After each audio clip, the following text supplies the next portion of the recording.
Bonjour à tous et à toutes, je vais revenir à travers cette vidéo YouTube sur la présentation que j'avais pu faire lors de la conférence Marge Crève qui avait eu lieu à Nogent le 2 décembre 2016 et qui était organisée par l'association Les Jeunes Handball. Tout d'abord, je tiens à me présenter, je m'appelle Xavier Descharmes, je travaille chez Fromentel Chauffage Bois et Granulés, un partenaire des Jones Handball depuis de nombreuses années. J'y exerce le poste de community manager, c'est-à-dire la personne qui est en charge de diffuser tous les messages de l'entreprise sur Internet. En un an, j'ai multiplié le trafic sur le site par 14 et j'ai gardé un taux de transformation identique. Pour vous donner un ordre d'idée, j'ai travaillé dans d'autres entreprises aussi avant, comme GL Events, Accor Hotel, Konami, l'éditeur de jeux vidéo, ou dans une boîte événementielle spécialisée dans le jeu vidéo qui organisait entre autres la Coupe du monde des jeux vidéo. On va démarrer avec quelques observations de base pour comprendre un peu Internet aujourd'hui. Internet, on y a accès partout et tout le temps, que ce soit à travers les ordinateurs et les ordinateurs portables, les tablettes, les téléphones portables, on a toujours un moyen d'accéder à l'information qui est sur Internet. Donc aussi bien vous que les consommateurs, les clients, les prospects qui consultent votre site Internet. Un chiffre qui peut être intéressant, c'est de savoir que 88% des consommateurs se renseignent sur Internet avant d'effectuer un achat.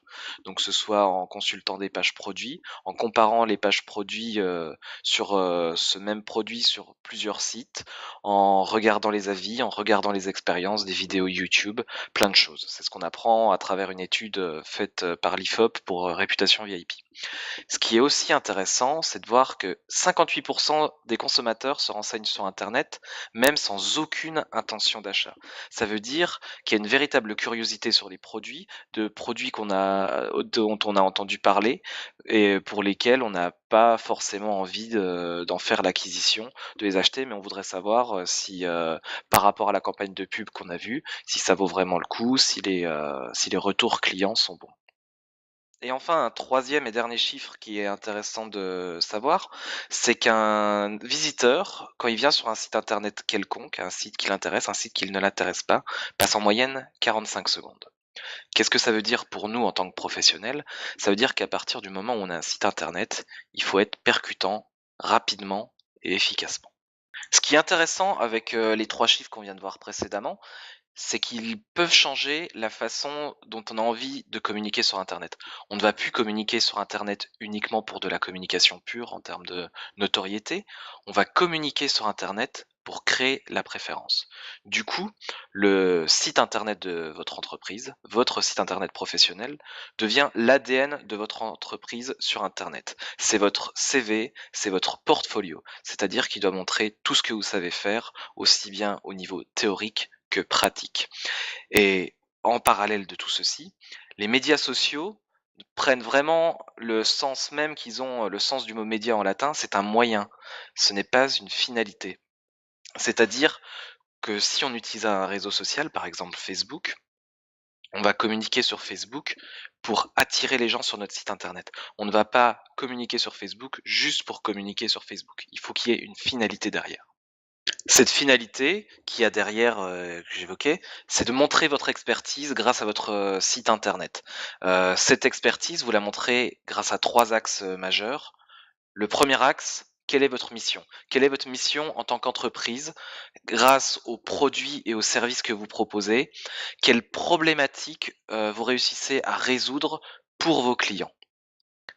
Quelles sont vos compétences? C'est-à-dire l'ensemble des caractéristiques que vous avez en interne, qui permettent d'exprimer cette mission. Par exemple, dans le cadre, de Fromentel Chauffage Bois et Granulés, notre mission, c'est, d'apporter la chaleur chez les gens grâce à des produits au bois et au granulé. Les compétences qu'on a en interne, c'est qu'on a des technico-commerciaux qui peuvent faire un bilan énergétique de la maison pour trouver les produits les plus adaptés. Au-delà de ça, on peut personnaliser les produits avec de la personnalisation technique. On peut aussi les personnaliser visuellement grâce à des tailleurs de pierre qu'on a. Et en plus de ceci, on a des poseurs qui posent les produits qu'on a sélectionnés ensemble, qu'on a personnalisés ensemble, et si besoin, par la suite, on a une assistance par téléphone avec un service après-vente. Et enfin, le dernier axe qui vous permet de montrer votre expertise sur votre site internet, c'est de présenter vos réalisations. D'une part, parce que ça illustre parfaitement votre mission et vos compétences, et d'autre part, c'est parce que vous connaissez le dossier sur le bout des ongles. C'est-à-dire que vous pouvez expliquer parfaitement la demande initiale du client, dire quelles ont été les propositions que vous avez faites pour améliorer, améliorer les attentes du client par rapport à votre vue d'expert et ce que ça a donné par la suite. Vous pouvez en plus l'agrémenter avec une photo, une vidéo faite sur votre smartphone qui n'auront peut-être pas la qualité de ce qu'on peut trouver sur les plaquettes que peuvent vous donner vos fournisseurs, mais qui aura une authenticité, un cachet qu'on ne pourra pas lui enlever. Ça n'aura pas cette espèce de luisance artificielle qui aurait été faite par trop de retouches sur Photoshop, par exemple. Et ainsi, ces 3 axes, ça va vous permettre d'écrire une histoire avec votre client. C'est-à-dire que à travers votre mission, vous avez pu exprimer vos compétences, c'est-à-dire discuter avec la demande initiale de votre client en lui apportant votre éclairage, votre expertise, et ça a donné lieu à une réalisation. Ce qu'on a vu au niveau de l'expertise de votre entreprise et la façon dont on l'a présentée à travers les 3 axes qu'on a vus précédemment, on peut l'appliquer aussi d'une certaine manière au niveau des produits, en racontant l'histoire des produits. On va parler plus de l'utilisation du produit que des caractéristiques. Les caractéristiques, on va les mettre de côté parce que ça a ce côté un peu cryptique, un peu technique et assommant qui parlera beaucoup aux techniciens, mais qui ne parlera pas aux clients qui recherchent une finalité et pas des détails particuliers. L'avantage quand on parle d'utilisation, c'est qu'on permet de placer, de projeter le client. Monsieur le client, si j'ai bien compris votre demande, je pense que ce produit est le plus adapté à votre problématique. L'utilisation que vous pourrez en faire couvrira l'ensemble de vos besoins et c'est le meilleur rapport qualité-prix que je peux vous proposer pour ce produit ou ce service. Bien sûr, j'ai d'autres produits qui sont moins chers, mais qui ne correspondront pas à l'ensemble des besoins que vous avez et vous ne pourrez pas l'utiliser pleinement par rapport à ce que vous recherchez. Ou à contrario, oui, évidemment, j'ai des produits qui sont plus chers, les caractéristiques sont plus poussées, mais ce serait un peu beaucoup par rapport à ce que vous voulez en faire. C'est-à-dire de toujours cadrer le client, ses attentes, en lui disant qu'on a trouvé le produit qui correspond à son besoin. Et ainsi, si on a bien réussi à parler de l'utilisation que le client pourra faire de notre produit, il va, il va se projeter. On va faire travailler son imaginaire et il va penser à tout ce qu'il va pouvoir faire avec le produit par la suite. Ça n'empêche pas de revenir sur les caractéristiques en détail, mais dans l'idée, c'est de dire que nous, on est expert, qu'on comprend sa problématique, qu'on lui propose une sélection de produits qui correspondent à ses attentes, et après on resserre le cadre en disant voilà ce produit, c'est celui qui correspondrait le plus à vos attentes et aux différentes problématiques qu'on a évoquées ensemble. J'en ai d'autres, mais celui-ci, c'est celui qui vous correspondrait le plus. Un autre aspect qui est intéressant à prendre en compte pour la communication sur Internet, pour créer la préférence, c'est les avis clients. Là, on est un petit peu à contre-pied de ce qu'on a vu précédemment, où on était vraiment acteur sur le site Internet quand on montrait ses muscles à travers nos missions, nos compétences, nos réalisations, et qu'on emmenait le client, qu'on le faisait voyager en lui présentant le produit à travers son utilisation. Les clients, eux aussi, ont un droit de s'exprimer grâce aux avis, donc c'est-à-dire l'expérience qu'ils ont eue avec votre marque, avec votre enseigne, avec vos équipes. Là aussi, on va essayer de pondérer avec un chiffre. Il faut savoir que 96% des internautes sont influencés par la réputation en ligne d'une marque lors d'un achat, d'une marque, d'une enseigne, d'une équipe. Et du coup, les avis sur internet, on peut les retrouver un peu partout, que ce soit aussi bien chez les spécialistes, de l'avis internet Trustpilot, avis vérifiés notamment pour, les sites marchands. Après on a des choses un peu plus spécialisées comme TripAdvisor, dans tout ce qui est touristique. Et il faut savoir aussi que les géants de l'internet comme Facebook ou et Google se sont appropriés tous ces avis sur internet. C'est, pas impossible que vous ayez déjà vu en allant faire une recherche sur Google, d'un artisan, d'un commerce local, que vous ayez vu sa petite fiche signalétique sur la droite avec, ses horaires d'ouverture et quelques avis déposés. Idem sur Facebook. Alors évidemment, quand on parle, d'avis sur internet, nous, ce qui nous intéresse en tant que professionnels, c'est d'avoir, des avis, positifs tout le temps, qui valorisent, notre entreprise, notre savoir-faire, notre cœur de métier et la passion qu'on met à l'ouvrage pour délivrer les meilleurs services, les meilleures prestations à nos clients. Malheureusement, quand il s'agit d'avis, clients sur internet, la réalité est un petit peu différente. C'est souvent la majorité heureuse sera silencieuse et c'est la minorité qui sera sentie un peu délaissée dans la prestation, qui aura plus tendance à parler avec forcément beaucoup de passion et ce qui pourrait, dégrader l'image de l'entreprise.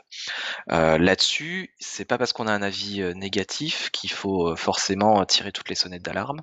C'est, ce que j'aime appeler, l'effet Julien Courbet, par rapport à l'émission qu'il présente, et qu'il anime sur RTL, le matin. Ce qui est simple avec les avis clients sur internet, c'est que dès qu'un nouvel avis est posté, qu'il soit positif ou qu'il soit négatif, on y répond. Quand on y répond, la première chose qu'on fait, c'est qu'on remercie le client d'avoir pris le temps de poster un avis. Bonjour monsieur le client, en utilisant le pseudonyme ou le nom qui est donné.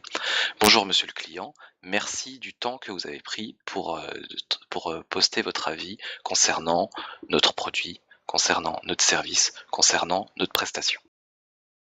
Pourquoi c'est important de répondre à un avis client quand il est posté sur internet, qu'il soit bon ou qu'il soit mauvais d'ailleurs? Tout simplement parce qu'il n'y a pas que le client derrière son ordinateur, derrière son téléphone, qui a posté, l'avis, qui va le lire. Il y a aussi toutes les personnes qui vont consulter, le site où l'avis a été posté, que ce soit TripAdvisor dont je parlais précédemment ou, Avis vérifié ou, Trustpilot ou Facebook ou Google. Il n'y aura pas qu'une seule personne qui va lire, cet avis. Donc du coup, en répondant à quelque chose qui vous a été attribué de manière individuelle, vous donnez des informations aussi à l'ensemble, des lecteurs potentiels. Le meilleur conseil que je pourrais vous donner par rapport à la réponse à un avis client, c'est d'être transparent. C'est-à-dire, à partir du moment où vous avez identifié qu'il y avait un nouvel avis client qui avait été posté, concernant votre entreprise, votre enseigne ou votre marque, vous essayez d'identifier, la prestation. C'est ce qui va vous permettre, du coup, de revoir, le dossier de A à Z et d'être transparent et de connaître tous les points, de satisfaction ou d'accroche qu'il peut y avoir dans cet avis client. C'est notamment plus important dans les avis négatifs, comme ça vous permet de rester objectif dans votre réponse. Les clients qui postent des avis négatifs auront une part d'exagération, due, au fait d'être passionnés, due au fait, d'avoir été, déçus, de s'être sentis lésés par rapport à la prestation, au service ou au produit que vous leur avez offert. Du coup, votre mission dans ce type de réponse, c'est vraiment de recadrer, de recentrer uniquement sur les faits objectifs. Vous avouez votre faute, si faute il y a, oui, on n'a pas été au top, sur cette prestation. Oui, on était en dessous de notre niveau de qualité. Il faut savoir arrondir les angles et se dire que c'est pas parce que le client a posté un avis négatif que l'histoire s'arrête là. Qu'on peut toujours continuer, mais qu'on alimentera, la conversation qui a été commencée de manière publique avec ce client, avec les différentes étapes de la résolution. C'est important de mettre ces différentes étapes de la résolution, à la suite de la conversation, tout simplement parce que comme dit précédemment, il n'y a pas que le client, qui a engagé la conversation qui va le lire et toutes les personnes qui vont le lire vont se dire, «Bah, OK, ils ont été réglo, ils ont avoué qu'ils avaient fait une faute, ils sont retournés chez le client, ils ont, amélioré la chose Et aujourd'hui, le client est satisfait alors qu'il était mécontent et du coup, le client, mécontent que vous avez réussi à resatisfaire, vous pouvez le transformer. C'est quelqu'un qui peut avoir, qui peut être porte-parole, qui peut être porte-étendard de votre entreprise. C'est quelqu'un qui peut être un véritable faire-valoir et c'est pour ça que c'est important de répondre aux avis clients, bons comme mauvais.